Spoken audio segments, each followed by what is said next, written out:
नमस्कार दोस्तों, computer academy के यूट्यूब पोर्टल पे आपका स्वागत है। आशा करते हैं कि आप सभी लोग अच्छे होंगे और आप लोगों की पढ़ाई भी अच्छी चल रही होगी। एमपीपीएससी के पाठ्यक्रम में केदारनाथ अग्रवाल का एक संग्रह दिया गया है, फूल नहीं रंग बोलते हैं। ये संग्रह दिया गया है।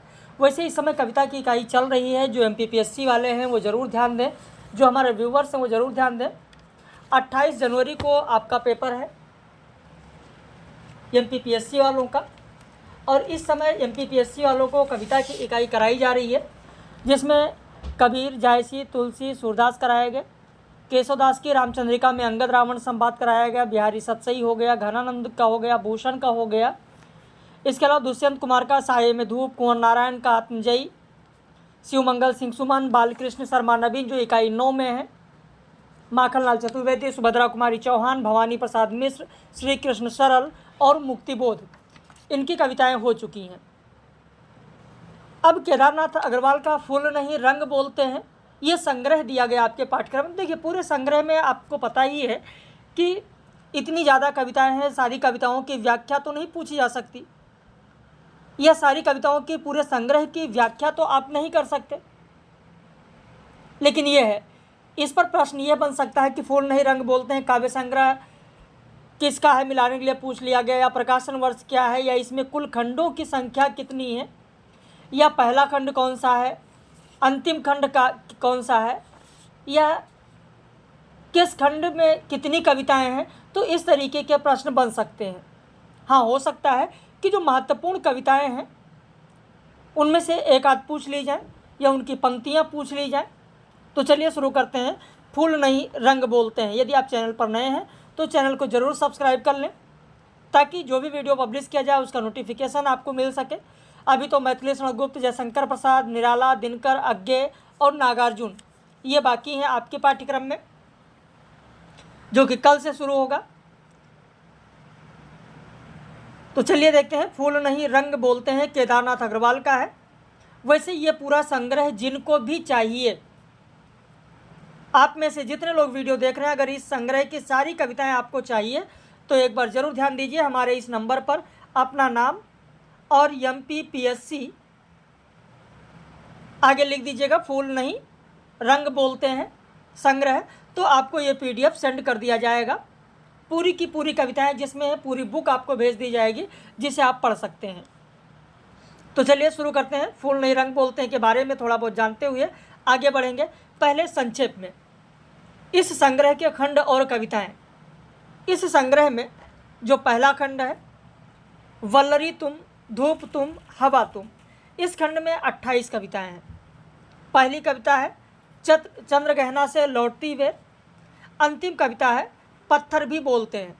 इसकी जो पहली कविता है चंद्रगहना से लौटती वे, इसकी चर्चा हम लोग विस्तृत में करेंगे, जिसमें कुल 5 दृश्य दिए गए हैं और पांचों दृश्य की हम लोग बात करेंगे।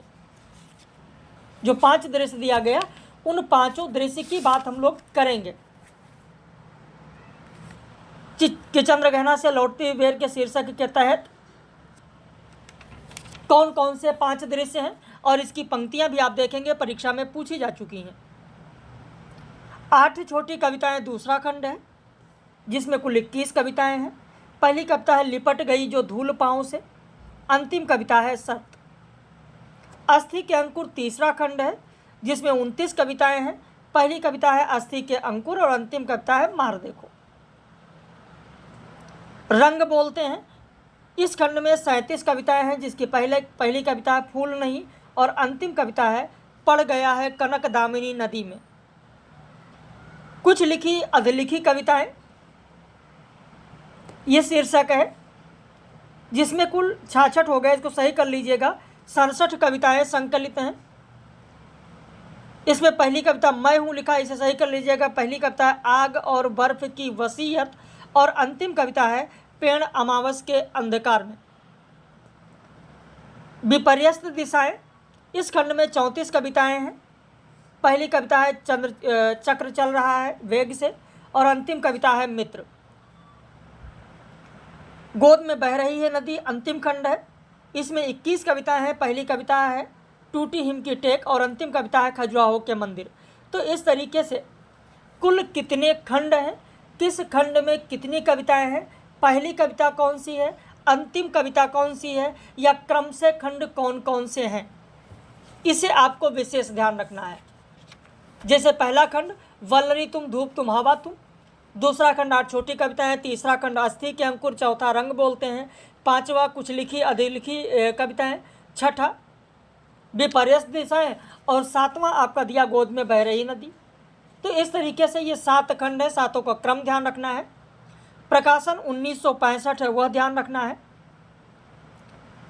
चंद्रगहनता से लौटती बेर कविता में खेत के दृश्य के तहत चना सरसों अलसी के द्वारा विवाह स्वयंवर प्रकृति वर्णन और बगुले और मछली द्वारा चंचलता को प्रदर्शित किया गया है।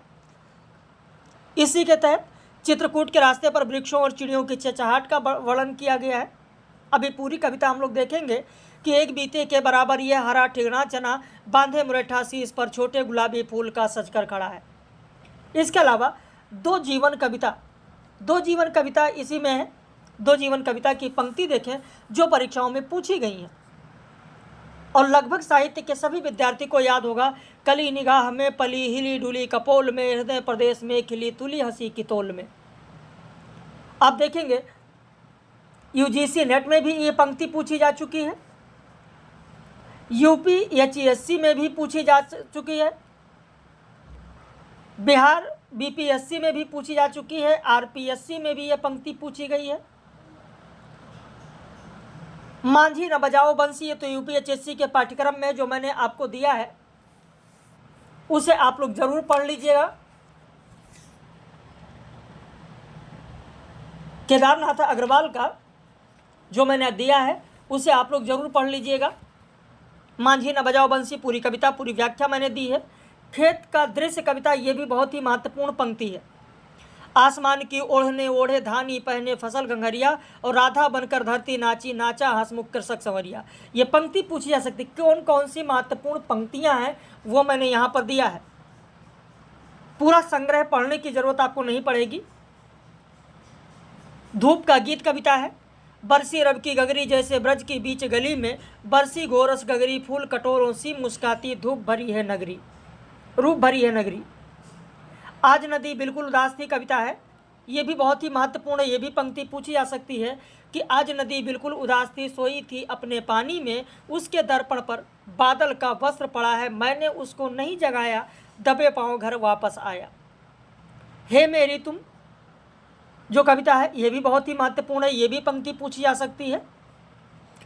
पूरी कविताओं में जितने महत्वपूर्ण है सिर्फ वही मैंने यहाँ पर दिया है। जितने महत्वपूर्ण लगभग 200 कविताएं हैं और उन 200 कविताओं में जो महत्वपूर्ण पंक्तियां पूछी जा सकती हैं वही मैंने यहाँ पर दिया है।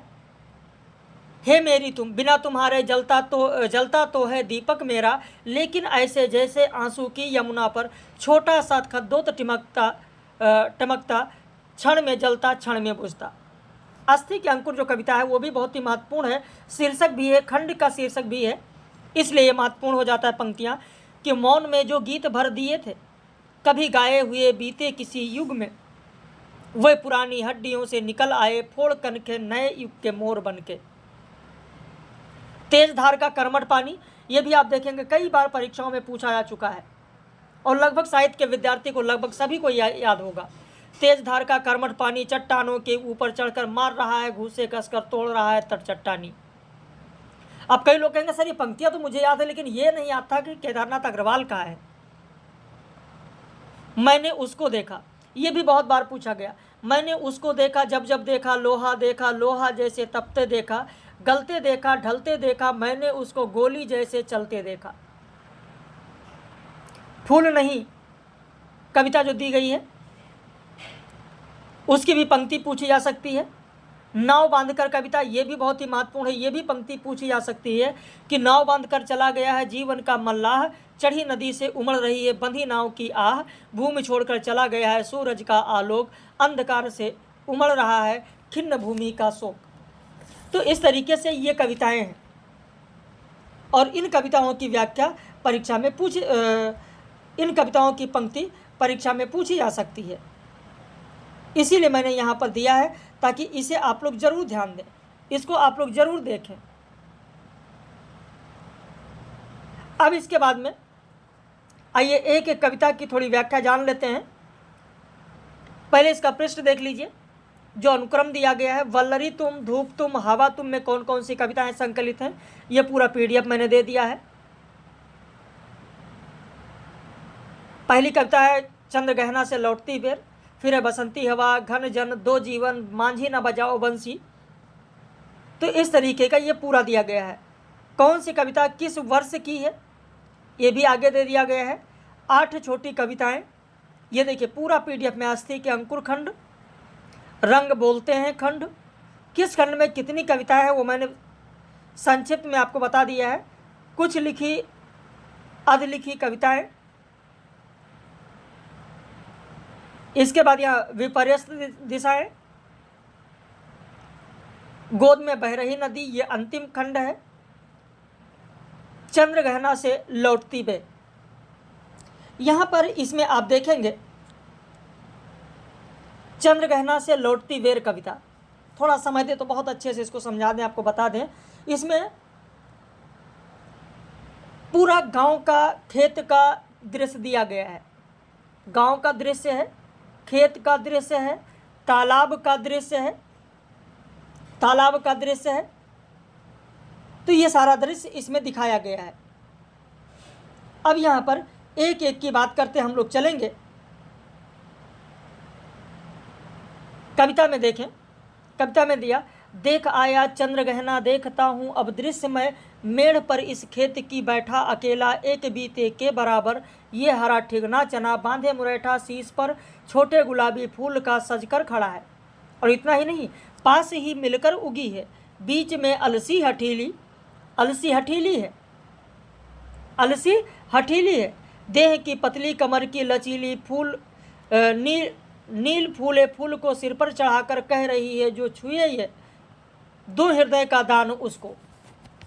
यानी यहाँ पर इस कविता में आप देखेंगे तो केदारनाथ अग्रवाल ने इसमें प्रकृति सौंदर्य को निरपेक्ष और व्यक्तिपरक ढंग से प्रस्तुत किया है।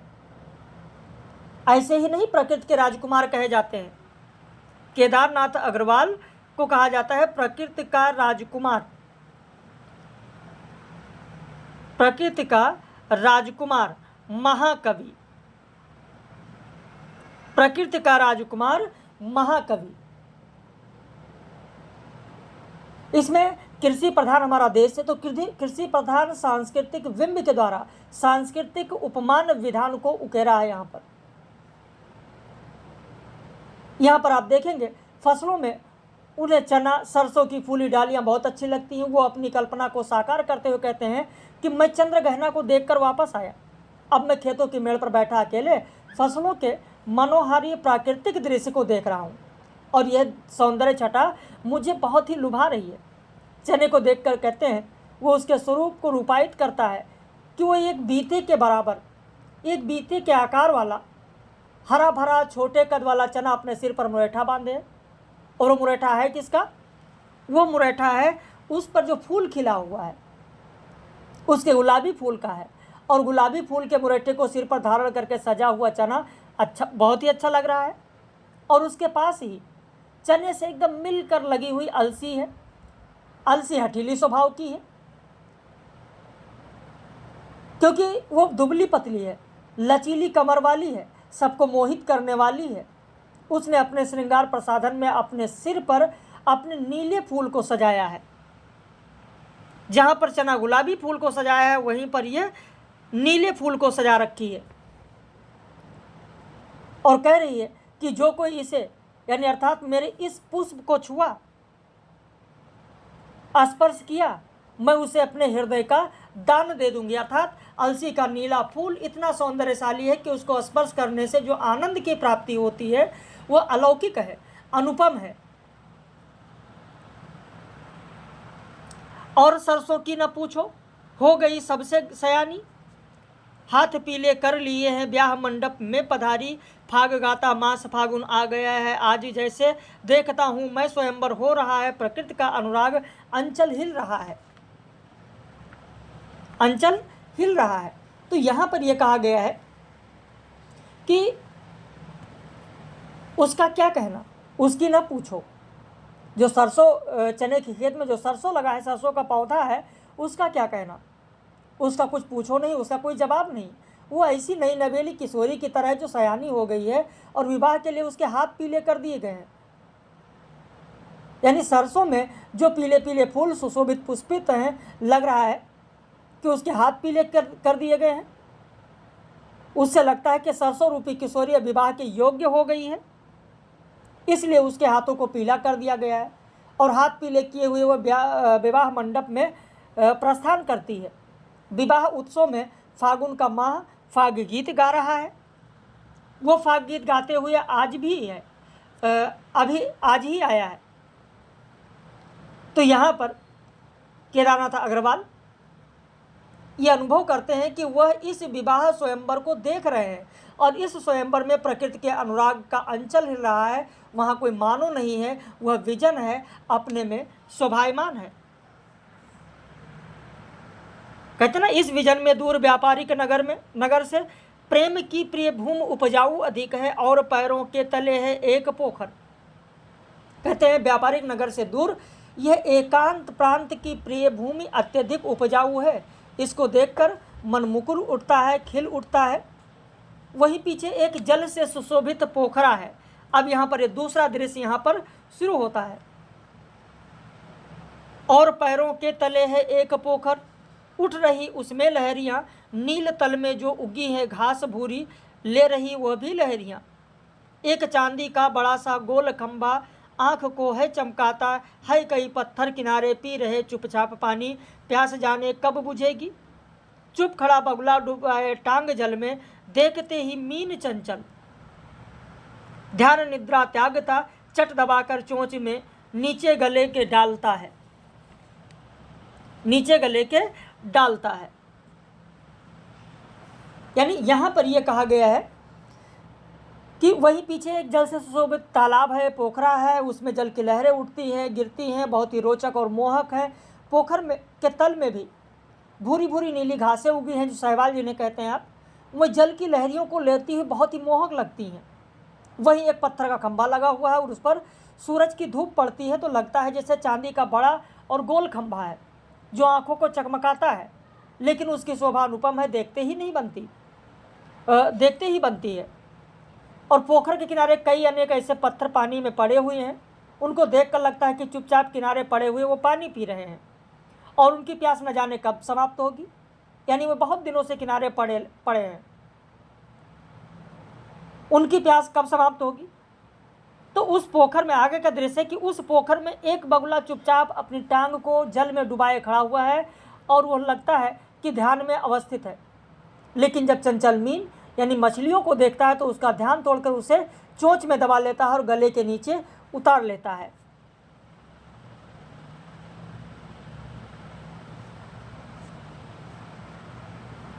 तो गले के नीचे उतार लेता है, ये कहा गया है। अब इसके बाद में, इसी के बाद में अगली जो पंक्ति है, अगली पंक्ति देखें, यहाँ पर क्या कहा गया है। एक काले माथ वाली चतुर चिड़िया, एक काले माथ वाली चतुर चिड़िया श्वेत पंखों के झपटे मार फौरन टूट पड़ती है भरे जल के हृदय पर। एक उजली चटुल मछली चोंच पीली में दबाकर दूर उड़ती है गगन में, और यहीं से भूमि ऊंची है जहाँ से। तो यहाँ से ये तीसरा दृश्य है, यहाँ से ये तीसरा दृश्य है। कहा गया एक काले माथे वाली चालाक चिड़िया भी अपने सफ़ेद पंख फैलाकर तालाब की सतह पर झपटकर पानी के भीतर एक उजली सफ़ेद मछली को अपनी पीली चोंच में दबाकर आकाश में उड़ जाती है। अब इसके बाद में प्रकृति की वास्तविक और कठोरता का एक रूप यहाँ पर सामने आता है, जिसे हम देखते हैं। क्या कहा गया है, ऊंची भूमि है जहाँ से, ऊंची भूमि है जहाँ से रेल की पटरी गई है, ट्रेन का टाइम नहीं है, मैं स्वच्छंद हूँ, मैं स्वच्छंद हूँ। तो इस तरीके से यहाँ पर भी आप देखें यहाँ पर भी एक एक दृश्य वर्णित किया गया है कि किस तरीके की वहाँ की धरती है। चित्रकूट के रास्ते पर जाना है, चित्रकूट के रास्ते का वर्णन यहाँ पर दिखाया गया कि चित्रकूट का अनगढ़ चौड़ी कम ऊंची ऊंची पहाड़ियाँ दूर दिशाओं में तक फैली हैं। बांझ भूमि पर इधर उधर रीवा के पेड़ कांटेदार कुरूप खड़े हैं। सुन पड़ता है मीठा मीठा रस टपकता सुग्गे का स्वर। यानी रास्ते पर जा रहे हैं, रास्ते पर जिस तरीके का वर्णन है वो पूरा उन्होंने दिखाया है। जैसे पहले दृश्य में आप देखते हैं कि जिसमें चना अलसी सरसों का प्रेम से वो उत्प्रोत है। दूसरे दृश्य में पोखर जिसमें बगुला चिड़िया पत्थर आदि हैं। तो ये सब एक तरीके से शोषक चालाक और हृदयहीन व्यक्तियों के प्रतीक हैं। वहीं दूसरी जगह स्नेह और सौहार्द की बात की गई। आगे स्नेह और सौहार्द की बात की गई। फिर वहाँ के सौम्य प्रकृति की बात की गई। पर फैलाए सारस के संग जहाँ जुगल जोड़ी रहती है हरे खेत में। यहाँ पर सारस की जोड़ी यानी कृषकों की जोड़ी की बात की गई है। हरे खेत में सच्ची प्रेम कहानी सुन लूँ चुप्पे चुप्पे। तो ये पूरी पंक्ति दी गई है। अब इसके बाद में बसंती हवा। बसंती हवा कविता ठीक इसी तरीके से यहाँ पर दी गई है कि हवा हूँ हवा में बसंती हवा। वही जो युगों से गगन को बिना कष्ट श्रम के संभाले हुए हवा हूँ हवा में बसंती हवा हूँ। यानी यहाँ पर आप देखेंगे तो बसंती हवा जो कविता है ये प्रगतिशील कविता, प्रगतिशील कवि जो हैं ये प्रगतिशील कवि ने केदारनाथ अग्रवाल ने, जिसे महाकवि प्रकृति के चितेरे कहा गया, उनके द्वारा समस्त प्राकृतिक विषय को यहाँ पर उठाया गया। बसंती हवा कहती है कि मैं ऐसी हवा हूँ जिसका नाम है वासंती। मैं वही हूँ जो युगों से आकाश को बिना कष्ट और श्रम के संभाले हुए हूँ। वही जो धरा का बसंती सुसंगीत मीठा गुंजाती फिरी हूँ हवा में बसंती हवा। अर्थात मैं अनेक युगों से संपूर्ण पर्यावरण में फैली हुई मैं हवा हूँ कि मेरे विचरण से पृथ्वी पर वासंती और मधुर मधुर सुंदर संगीत गुंजायमान होते हैं। मैं वही बसंती हवा हूँ। वही जो सभी प्राणियों को पिला प्रेम आस जिलाए हुए हूँ हवा हूँ मैं बसंती हवा हूँ। मैं वही बसंती हवा हूँ। मेरे गतिशील होने पर सभी प्राणी प्रेम रस का पान करके जीवन धारण करते हैं। कसम रूप की है, कसम प्रेम की है, कसम इस हृदय की, सुनो बात मेरी। कहती मैं रूप और सौंदर्य की सौगंध धारण करके हृदय से कहती हूँ मेरी बात सुनो। क्या सुनो? अनोखी हवा हूँ, बड़ी बावली हूँ, बड़ी मस्त मौला, नहीं कुछ फिक्र है, बड़ी ही निडर हूँ, जिधर चाहती हूँ उधर घूमती हूँ, मुसाफिर अजब हूँ। न घर बार मेरा, न उद्देश्य मेरा, न इच्छा किसी की, न आस किसी की। कहती मेरी बात सुनो, मैं अत्यंत अनोखी और बावलेपन से युक्त हूँ। मुझ में मस्त मौलापन है, मैं निडर हूँ, फिक्र रहित हूँ। जहाँ मेरा मन कहता है मैं वहाँ घूमती रहती हूँ। मैं एक विचित्र प्रकार की मुसाफिर हूँ, यात्री हूँ। मेरा कोई न घर है, न कोई उद्देश्य है, और न इच्छा किसी की, न आशा किसी की, और मैं किसी प्रकार की इच्छा भी नहीं रखती हूँ, और न ही किसी चीज़ से कोई आशा ही रखती हूँ। न प्रेमी न दुश्मन, जिधर चाहती हूँ उधर घूमती हूँ। हवा हूँ बसंती, मैं बसंती हवा हूँ। इसलिए मेरा ना कोई प्रेमी है, ना ही कोई दुश्मन है। समभाव से सबके साथ मैं विचरण करती हूँ और सबके साथ सुख प्रदान करती हूँ। जहाँ से चली मैं, जहाँ को गई मैं, शहर गांव बस्ती नदी रेत निर्जर, हरे खेत पोखर, झुलाती चली मैं, झुमाती चली मैं, हवा हूँ बसंती हवा हूँ। तो यहाँ पर भी वो कहती कि जहाँ जहाँ से मैं चलती हूँ, जहाँ मैं जाती हूँ, उस मार्ग में आने वाले शहर गांव बस्ती नदी रेत निर्जन, हरे भरे खेत पोखर तालाब, सबको मैं झुमाती झुमाती बढ़ती जाती हूँ। सबको मैं आनंदमग्न करती जाती हूँ, क्योंकि मैं बसंती हवा हूँ और मेरा स्वभाव ही है आनंद प्रदान करना, सौंदर्य उपस्थित करना। वो कहती है कि चढ़ी पेड़ महुआ थपा थप मचाया, गिरी धम्म से फिर चढ़ी आम ऊपर। उसे भी झकोरा किया कान में को, उतर कर भगी मैं हरे खेत पहुँची, वहाँ गेहूँओं में लहर खूब मारी। पहर दोपहर क्या अनेकों पहर तक इसी में रही मैं, खड़ी देख अलसी लिए शीस कलसी, मुझे खूब सूझी हिलाया झुलाया गिरी न कलसी। इसी हार को पा हिलाई न सरसों झुलाई न सरसों, मजा आ गया तब न सुध न बुध रही कुछ, बसंती नवेली भरे गात में थी। यानी बसंती हवा महुओं के पेड़ पर चढ़कर थपाथप की आवाज़ करती है, आवाज़ करती हुए उसके साथ अटकेलियाँ करती है, धम से पृथ्वी पर गिर पड़ती है। गिरने के बाद वो तुरंत उठकर आम के पेड़ पर चढ़ जाती है, उसे अपने हाथों में पकड़कर झकझोरती है। झकझोरने के बाद आम के कान में कूं करके जल्दी से उतर भागती है कि कहीं उसे आम का पेड़ पकड़ न ले, और भागती हुए बाग बगीचों में होते हुए हरे भरे फसलों वाले खेतों में पहुंचती है, जहां गेहूं के खेत में बसंती हवा खूब लहर मारती है। गेहूं को अपनी शक्ति से प्रभावित होकर लहराती है, उसके साथ क्रीड़ा करती है, कई प्रहार तक उसके साथ रंगरेलियां करती है, कई प्रहर तक। और रंगरेलियां करने के बाद वो देखती है कि पास में ही अलसी अपने सिर पर कलसी यानी छोटा कलश लिए हुए खड़ी है। बसंती हवा को विचार आता है कि इसे भी झुलाए और हिलाए, और उसे हिलाती है झुलाती है, लेकिन उसके सिर से कलसी नहीं गिरती, वो पराजित हो जाती है। और इस पराजय को प्राप्त कर बसंती हवा सरसों के पास नहीं जाती और ना ही उसको हिलाती झुलाती है। वो कहती है कि मुझे खूब मज़ा आ गया। वो शुद्ध बुद्ध खो देती है, क्योंकि बासंती हवा नई नवेली दुल्हन की तरह शक्ति संपन्न यौवन को प्राप्त है। उसे किसी प्रकार की चिंता नहीं है, किसी चीज़ को व्यवस्थित नहीं करना है, उसका कोई उद्देश्य नहीं है, कुछ भी नहीं है।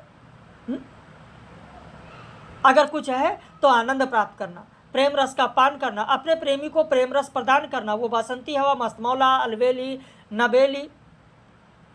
नवेली है। तो इस तरीके से यहाँ पर देख रहे हैं कि इस कविता में बसंती हवा के बारे में बताया गया। कहते मुझे देखते ही अरहरी लजाई, मनाया बनाया न मानी न बानी, उसे भी न छोड़ा, पथिक आ रहा था उसी पर ढकेला, लगी जा हृदय से कमर से चिपक कर, हंसी जोर से मैं हंसी सब दिशाएं, हंसे लहलाते हरे खेत सारे, हंसी चमचमाती भरी धूप प्यारी, बसंती हवा में हंसी सृष्ट सारी, हवा हूँ मैं बसंती हवा हूँ। कहती है बसंती हवा, कहती है कि मुझे देखकर अरहर की फसल लजा गई, उसे लज्जा त्यागने के लिए मैंने खूब झमकाया और मनाया, लेकिन उसने लज्जा नहीं छोड़ी, इसलिए मैंने उसे भी नहीं छोड़ा और उसके साथ ज़बरदस्ती की। मैंने उसे ढकेला और वो आ रहे हैं, एक मुसाफिर एक पथिक पर गिर गई और उसके हृदय से जा लगी, उसकी कमर से चिपक गई, जिससे पृथ्वी पर ना गिरे। इसको देखकर मैं जोर से हंसने लगी और मुझे हंसते देखकर समस्त दिशाएं, समस्त फसलों के हरे भरे खेत, चमचमाती प्यारी धूप और समस्त सृष्टि हंसने लगी। तो इस तरीके से बसंती हवा कविता है। बसंती हवा कविता में सारी चीज़ें प्रकृति के बारे में बताई गई, मानवीकरण का बहुत सुंदर चित्रण इसमें किया गया। तो इसी तरीके से आप देखेंगे वो चिड़िया, जो ये भी कविता आप देखें बहुत ही महत्वपूर्ण कविता है। तो इसे देखिए, बहुत सारी कविताएं हैं और सभी की व्याख्या तो कराई नहीं जा सकती, जैसा कि आप सभी लोग जानते हैं। भाई इतनी बड़ी कविता है और इस सभी कविताओं का नहीं कराया जा सकता, लेकिन वह चिड़िया जो का सारांश आपको बता दें कि वह चिड़िया जो कविता है, इसमें केदारनाथ अग्रवाल ने नीले पंखों वाली छोटी चिड़िया के बारे में बताया है कि जो दूध भरे जुंडी के दाने खाकर खुश व संतुष्ट हो जाती है, जिसे अन्न से प्यार है। वह छोटी चिड़ियों बूढ़े वन बाबा को खुश करने के लिए अपने छोटे से मुख से पूरा रस उड़ेल कर कंठ खोल कर गाती है। उस मुख बोली चिड़िया को एकांत से भी प्यार है। वो छोटी गर्वीली चिड़िया उफनती नदी का दिल टटोल कर जल रूपी मोती अपने चोंच से ले आती है। तो यह छोटी सी चिड़िया के बारे में कहा गया है। चलिए बता ही देते हैं, अभी ज़्यादा समय नहीं हुआ, 29 मिनट हुआ है। वो चिड़िया जो चोंच मारकर दूध भरे जुंडी के दाने रुचि से रस से खा लेती है, वो छोटी संतोषी चिड़िया नीले पंखों वाली मैं हूँ, मुझे अन्न से बहुत है प्यार। यानी वो छोटी सी चिड़िया जो अपनी चोंच मार कर दूध से के समान भरे हुए जुंडी के दाने बड़े ही चाव और आनंद के साथ खाती है, उस चिड़िया का कहना है कि वो बड़ी सब्र वाली नीले पंखों वाली चिड़िया मैं ही हूँ, मुझे अनाज बहुत अच्छे लगते हैं। अगला जो बंद दिया गया वो ये है कि वह चिड़िया जो कंठ खोलकर बूढ़े वन बाबा के खातिर रस उड़ेलकर गा लेती है, वो छोटी मुँह बोली चिड़िया नीले पंखों वाली मैं हूँ, मुझे विजन से बहुत प्यार है। तो इसमें चिड़िया के मधुर गान के बारे में बताया गया कि उस चिड़िया ने के मधुर गान के बारे में बताया गया कि वो छोटी सी चिड़िया जो अपने पूरा सुर निकाल कर बूढ़े वन बाबा के लिए गाती है, वो अपने मीठे स्वर से वन में पूरा रस उड़ेल देती है। मीठे स्वर में गाने वाले उस छोटे से मुंह वाले नीली पंखों वाली चिड़िया मैं ही हूँ, और मुझे विजन से बहुत प्यार है, मुझे जंगल से बहुत प्यार है। अगला बंद है कि वो चिड़िया जो चोंच मारकर चढ़ी नदी की दिल टटोलकर जल का मोती ले आती, वो छोटी गर्वीली चिड़िया नीले पंखों वाली मैं हूँ, मुझे नदी से बहुत प्यार है। यहाँ पर चिड़िया अपने बारे में बताती है कि वो छोटी सी चिड़िया जो भरी नदी में चोंच मारकर नदी का दिल टटोलकर जल में से मोती ले जाती है। नदी का जल मोती के समान शुद्ध व निर्मल होता है। वो छोटी से गर्भ से जीने वाली चिड़िया जिसके नीले पंख हैं मैं ही हूँ, मुझे नदी से बहुत प्यार है। तो इस तरीके से यहाँ पर ये कविता 1958 में जो लिखी गई है उसके बारे में बताया गया। दो जीवन कविता ये भी बहुत ही महत्वपूर्ण, इसकी पंक्तियाँ कई बार परीक्षाओं में पूछी गई हैं। मैंने अभी प्रारंभ में पंक्ति बताई है कि कली निगाह में पली हिली डुली कपोल में, हृदय प्रदेश में खिली तुली हंसी की तोल में, गरम गरम हवा चली अशांत रेत से भरी, हर एक पंखुरी जली कली न जी सकी मरी, बबूल आप ही पला हवा से वो न डर सका, कठोर जिंदगी चला न जल सका न मर सका। मांझी न बजाओ बंसी ये UPHSC के पाठ्यक्रम में है, ये भी पूरा मैंने पढ़ाया है। तो इस तरीके से आपने ये संग्रह देखा। अगर आपको भी चाहिए या आप पूरा बैच अगर ज्वाइन करना चाहते हैं, पहली बार आप देख रहे हैं, तो आप 80 52 58 4004 पर आप संपर्क कर सकते हैं। 28 जनवरी को पेपर है, तब तक अभी बहुत सारा सिलेबस आपका कंप्लीट हो जाएगा, जो हो चुका है वो भी आपको मिल जाएगा। तो बाकी हम लोग फिर मिलेंगे ऐसे ही किसी पब्लिश वीडियो में। कैसा लगा अपनी प्रतिक्रिया भी आप लोग ज़रूर व्यक्त कीजिएगा।